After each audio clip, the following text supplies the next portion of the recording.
लोकसभा चुनाव 2024 का रणभेरी भले ही अभी तक नहीं बजी हो, लेकिन देश की राजनीतिक पार्टियां चुनाव को लेकर एक्शन मोड में हैं। क्या सत्ता पक्ष, क्या विपक्ष, सभी की नजरें इस समय लोकसभा चुनावों पर ही टिकी है। इन सब के बीच चर्चा शुरू हो गई है कि बिहार की राजनीति में आगामी लोकसभा चुनाव में 3 ताकतवर महिलाओं की एंट्री होने वाली है।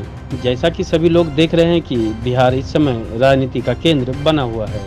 स्थिति यह है कि इस वक्त देश के सत्ता पक्ष बीजेपी और विपक्षी पार्टियों की नजरें इसी पर टिकी रहती है कि नीतीश कुमार का अगला कदम क्या होगा। यानी कि नीतीश कुमार ने खुद को केंद्र की राजनीति में आगे बढ़ाकर देश को सोचने पर मजबूर कर दिया है। लेकिन इन सब के बीच बिहार के राजनीतिक घराने से 3 महिलाओं की राजनीति में आने की चर्चा जोर पकड़ने लगी है, जिसका असर बिहार के साथ साथ देश की सियासत पर भी पड़ने वाला है।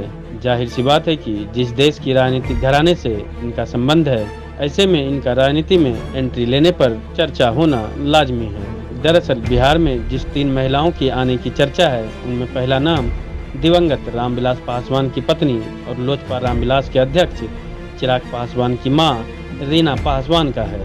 खबर है कि जल्द ही चिराग पासवान की मां रीना पासवान सियासी मंचों पर दिखाई देने वाली है। कहा जा रहा है कि चिराग पासवान ने अपनी मां रीना पासवान को इसके लिए राजी भी कर लिया है।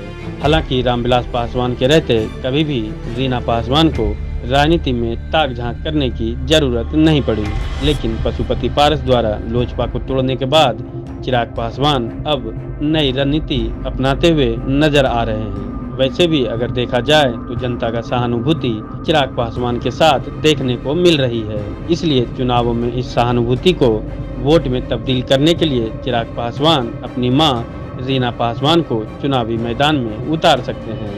वहीं खबर तो यह भी है कि रीना पासवान अपने पति की पारंपरिक सीट हाजीपुर से ही चुनाव लड़ सकते हैं। और अगर ऐसा हुआ तो देखना दिलचस्प होगा कि पशुपति पारस कौन सी रणनीति अपनाते हैं।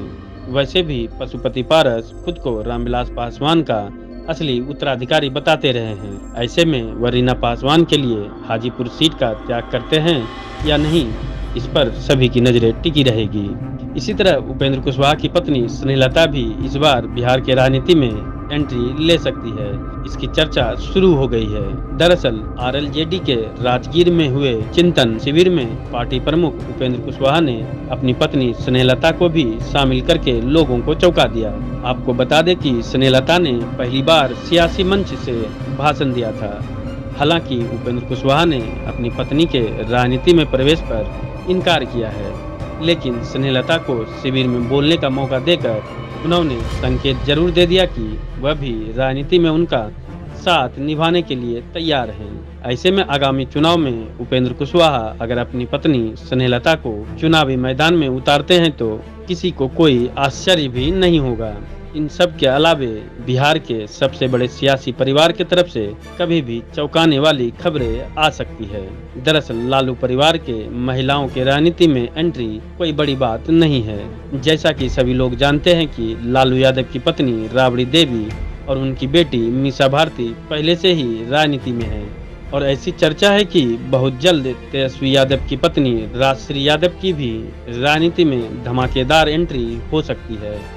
इसकी एक वजह यह भी है कि लालू परिवार इन दिनों सीबीआई और ईडी में उलझा हुआ है, जबकि राजश्री यादव दूसरे घर से आई है और उनकी छवि भी बेदाग है। इसलिए लालू परिवार राजश्री यादव को सक्रिय राजनीति में उतारने का फैसला ले सकते हैं। इस तरह बिहार की राजनीति में 3 राजनीतिक घराने की महिलाओं की एंट्री चर्चा में है। अब देखना यह है कि ये महिलाएं राजनीति में एंट्री करती है या नहीं। दोस्तों, आज के अंक में बस इतना ही। अगले अंक में कोई और जानकारी लेकर आपके सामने हाजिर होंगे। लेकिन ऐसी और कहानियों को सुनने और देखने के लिए समाचार फॉर पीपल लिंक्स का हौसला बढ़ाएं। हमारे चैनल को सब्सक्राइब करें।